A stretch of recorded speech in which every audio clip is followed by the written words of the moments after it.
మాజీ మంత్రి ఆర్కే రోజా మాట్లాడుతూ వైజాగ్లో గత ప్రభుత్వ హయాంలో మాజీ ముఖ్యమంత్రి జగన్మోహన్ రెడ్డి కట్టించినటువంటి భవనాల గురించి ప్రస్తావిస్తూ జగన్మోహన్ రెడ్డి చేసిన గొప్ప పనులు అదొకటని చెప్పేసి కితాబిస్తుంది ఆవిడ.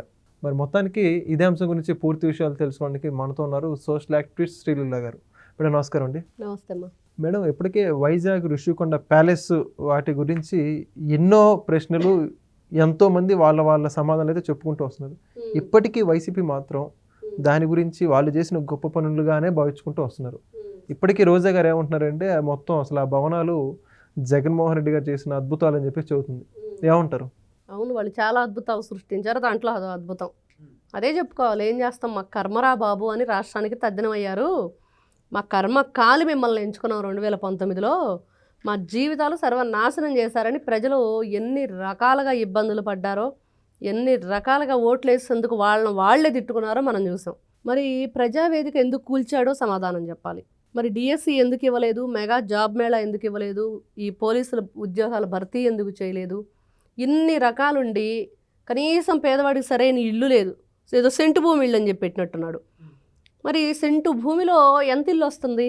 ఇవన్నీ పక్కన పెడితే ఆయన చేసిన అద్భుతాలు, మరి అంత గొప్పగా ఉన్న హరిత రిసార్ట్స్, అవన్నీ కూడా భవనాలు దాదాపుగా 250 కోట్ల రూపాయల ఆస్తి అంటున్నారు. దాన్ని ఎందుకు ధ్వంసం చేయాలి నువ్వు కట్టాలంటే? అది ధ్వంసం చేసేసి ఈ ఋషికొండ ప్యాలెస్ కట్టి, ఇది కూడా ఎవరి డబ్బుతో కట్టాడు. మరి మెడికల్ కాలేజీలు కట్టడానికి డబ్బులు లేవు. మరి ఈయనకి పెన్షన్ ఇవ్వడానికి 1000 రూపాయలు పెంచుతానని చెప్పి 5 సంవత్సరాలు టైం పట్టింది.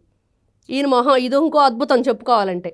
250 సంవత్సరానికి 250 రూపాయలు పెంచుకుంటూ వెళ్ళిన మహానుభావుడు జగన్మోహన్ రెడ్డి.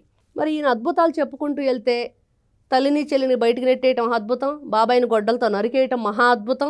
మరి ఈ రోజును చూస్తే ఈయన మరి నేను ఎన్నో అద్భుతాలు సృష్టించాను, ఈయన క్రెడిట్ అంట, మళ్ళీ నా క్రెడిట్ చోరీ చేస్తున్నారంట. ఈయనకి అసలు క్రెడిట్ ఉందండి? ఫస్ట్ ఈయన క్రెడిట్ ఎక్కడ ఉంది? క్రెడిట్ లేకుండా క్రెడిట్ ఉంది అని చెప్పుకుంటూ దాన్ని కూడా చోరీ చేస్తున్నారని చెప్పుకుంటూ వీళ్ళ మాటలు, ఇది ఇంకా మహా అద్భుతాలు అనమాట. ఇవన్నీ కూడా వినటానికి ఏం కర్మరా బాబు మాకు అని చెప్పేసే పరిస్థితి. మరి రోజా గారు మాట్లాడుతున్న మాటలు వింటుంటే నవ్వాలో ఏడవాలో అర్థం కాక అసలు ఏ విధమైన ఆన్సర్ కూడా చేయలేకపోయే పరిస్థితి అనమాట. ఋషికొండ ప్యాలెస్ గురించి ఆవిడ మాట్లాడుతూ మళ్ళీ ఇంకో మాట అన్నట్లుంది ఏంటంటే, అది మా జగనాన్నకి ఇచ్చేయిపోయారా, మా జగనాన్న కోసం కట్టుకుంటే అని. ఎవరు డబ్బుతో కట్టాడు?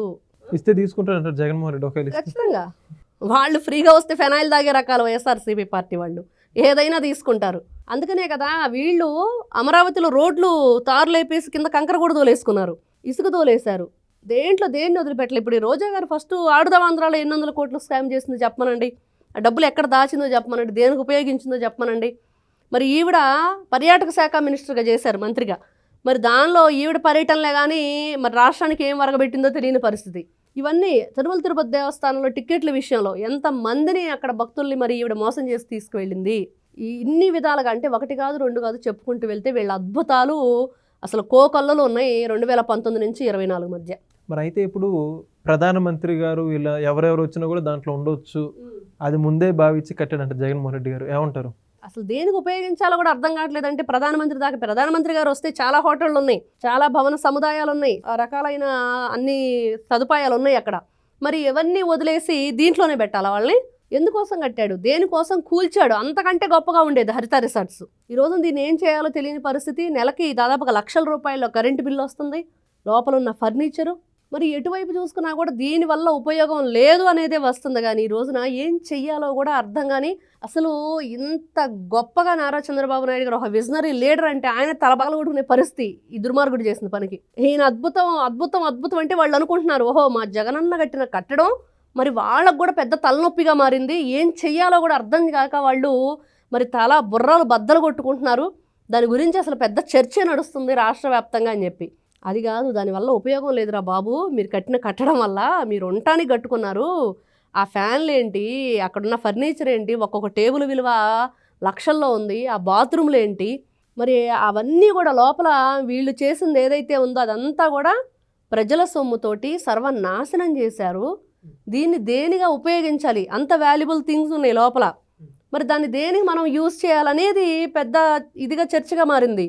మరి వీళ్ళు చెప్పినట్లుగా పిఎం మోడీ గారో లేకపోతే ఇంకొకరు వస్తారు, వచ్చినప్పుడు వాళ్ళ కోసం కూడా ఉపయోగించాలంటే వాళ్ళకి పెట్టే ఖర్చు కంటే దాన్ని గట్టి కరెంట్ బిల్లు ఎక్కువైద్ది. అంతే కదా. మరి ఇప్పుడు రాష్ట్రం మనకి ఇప్పుడు దేనికైనా ఒక ఉజ్జి ఉండాలి, సమ ఉజ్జి. రోజున రాష్ట్ర ప్రజల భవిష్యత్తు ముఖ్యమా, పిల్లల భావితరాలకు మనం ఏమందిస్తున్నాము? మరి అదేవిధంగా 2047 మనం స్వర్ణాంధ్రప్రదేశ్గా తీర్చిదిద్దాలి. పేదరిక నిర్మూలనే ధ్యేయంగా ముందుకెళ్తూ కూటమి ప్రభుత్వం ఆలోచనలకు ఇది ఒక పెను సవాలుగా మారింది. పెద్ద తలనొప్పి, ఇవిడ తలమానికం అంటుంది, అదో పెద్ద తలనొప్పిగా తయారైన తల్లి మీ జగనన్న చేసిన ఈ పెద్ద చెత్త పనికి. రాష్ట్రాన్ని సర్వనాశనం చేశాడంటే దాంట్లో పెద్దది ఇది, ఈ ఋషికొండ ప్యాలెస్ కట్టడం. ఈ రోజున అది వీళ్ళంతా ఆలోచించాల్సి ఏంటంటే వాళ్ళు వస్తే ఉండొచ్చు, వీళ్ళు వస్తే ఉండొచ్చు అనే దానికంటే దాని లోపల ఉన్న కరెంటు బిల్ ఎంత అవుతుంది, మరి దానివల్ల ప్రజల సొమ్ము మనం ఎంత నష్టపోతున్నాం అనేది ముఖ్యం. కాబట్టి ఇలాంటి ఆలోచనలు వాళ్ళు చేయరు, వాళ్ళు కొట్టేసే వాళ్ళే తప్పించి ప్రజల కోసం ఆలోచించే వ్యక్తులు కాదు. ప్రజల కోసం ఏం చేయాలని ఆలోచన వాళ్ళకి అసలు లేనే లేదు.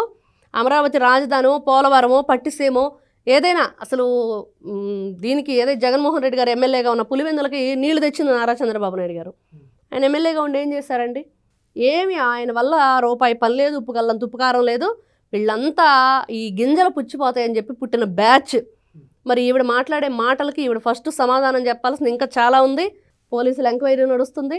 ఏదైతే వీళ్ళు చేసిన ఈ స్కీములు అని చెప్పి స్కాములు చేశారో ఇదంతా చాలా ఉంది చరిత్ర. ఈ రోజున ఋషికొండ ఇంకోట మా జగనాన్నకి ఇచ్చేయండి అంటే ఇచ్చేయడానికి అదేమైనా చాక్లెటా బిస్కెటా? అసెంబ్లీకి రారు 11 మంది 11 నియోజకవర్గాల్లో ప్రజలు పగలగొట్టుకుంటున్నారు. మేము ఏం కర్మ చేశాము రాష్ట్రంలో, మరి వీళ్ళని ఎంచుకోవటం వల్ల మాకు ఈరోజు అభివృద్ధి జరగట్లేదు సరిగ్గాని. కాబట్టి ఫస్ట్ మీరు ఆ 11 మంది గురించి ఆలోచించండి, ఆ నియోజకవర్గాలకు కావాల్సిన సదుపాయాల సౌకర్యాల గురించి ఆలోచించండి. ఋషికొండ ప్యాలెస్ గురించి మరి కూటమి ప్రభుత్వం చూసుకుంటుంది. మరి మీరు చేసిన చెత్త పనిని మరి ఏదో విధంగా మరి ఈరోజు నిజంగా చెప్పాలంటే జగన్మోహన్ రెడ్డి గారు ఆస్తులు జప్తు చేయాలి, ఆయన మీద కేసులు పెట్టాలి, ఆస్తులు జప్తు చేసి రికవరీ చేయాలి. ప్రజలకి ఇంత నష్టం చేకూర్చాడు ఈయన ముఖ్యమంత్రిగా ఉండి, ఇంత ఆస్తి నష్టం చేశాడు, ఇన్ని వేల కోట్ల రూపాయల నష్టం వాటిల్లడానికి ఒక వ్యక్తి కారణమయ్యాడంటే దానివల్ల ఈ రోజుకి వడ్డీ కడితే ఎంత అవుద్దండి? మరి ఎంతమంది భవిష్యత్తు సర్వనాశనం అయిపోయింది. ఒకవైపు గంజాయి అని, నకిలీ మద్యం అని, ఒకటి కాదు చెప్పుకుంటూ వెళ్తే వీళ్ళు చేసిన చెత్త పనులు చాలా ఉన్నాయి. వీళ్ళు అద్భుతాలు సృష్టిస్తారు, నా బొంద ఏం అద్భుతాలు సృష్టిస్తారు? ఈ రోజున వీళ్ళు చేసిన పనులకే ప్రజలు ఇంకా అలా బయటకు రాలేకపోతున్నారు, ఇంకా గాంజా మత్తులోనే ఉన్నారు. నిన్న వీళ్ళు ఒక ప్రాపకాండ చేశారు. ఏంటంటే అది తిరుమల తిరుపతి దేవస్థానం మీద ఎవడో ఒకడు ఎక్కాడు అక్కడ గోవిందరాజ స్వామి ఆలయం మీద అని చెప్పేసి. ఆడెవడో కాదు బాబు, మీరు పోషించిన గంజాయి బ్యాచ్ వాడే. వీళ్ళు తీసుకొచ్చిన గంజాయి బ్యాచ్ని ఈ రోజున ఇంకా రావట్లేదు. జనజీవన స్రవంతిలో కలవమని నారా చంద్రబాబు నాయుడు గారు డ్రగ్స్ వద్దు బ్రో అని పెట్టిన దానికోసమే. ఇంకా ఉంది, ఇంకా వస్తూనే ఉంటారు. వీళ్ళకి 5 సంవత్సరాలు కూడా సరిపోదు ఈ గంజాయి బ్యాచ్ని మళ్ళీ మనం ఏదైతే ఆ హ్యాబిట్స్లోంచి బయటకు తీసుకురావటానికి.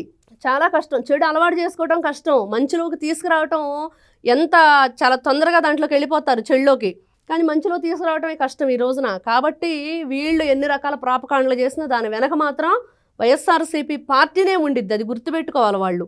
గతంలో మేము చేసిన అవినీతి వల్ల, ఇదిగో ఇట్లాంటి అబద్ధపు పనుల వల్ల, అన్యాయాల వల్లే ప్రజలు ఈ విధంగా చెడు ద్రోవ దొక్కుతున్నారు, చెడ్డ వాటికి అలవాటయ్యారు. ఆ ఎఫెక్ట్ ఇంకా నడుస్తూనే ఉంది. ఈ రోజున కొత్తగా కూటమి ప్రభుత్వం వచ్చి ఏం చేస్తుంది, ఎలా అరికట్టాలి దీన్ని, ఎలా ప్రజలకి మరి అనుకూలంగా మేము తీసుకొచ్చుకోవాలని చెప్పి చూస్తుంది. గతంలో ఉన్న ఎఫెక్ట్ చాలా ఉంది. కాబట్టి ఈ రోజున కూటమి ప్రభుత్వం శాయశక్తుల అన్ని విధాలుగా కూడా రాష్ట్రాన్ని ముందుకు నడిపించే ప్రయత్నం చేస్తుంది. మరి రోజా గారి మాటలు మరి జగన్మోహన్ రెడ్డి గారి కోసం మాట్లాడుతున్నట్టుంది ఆవిడైతే. Thank you madam. నమస్తే. Please subscribe to Leo news for more videos.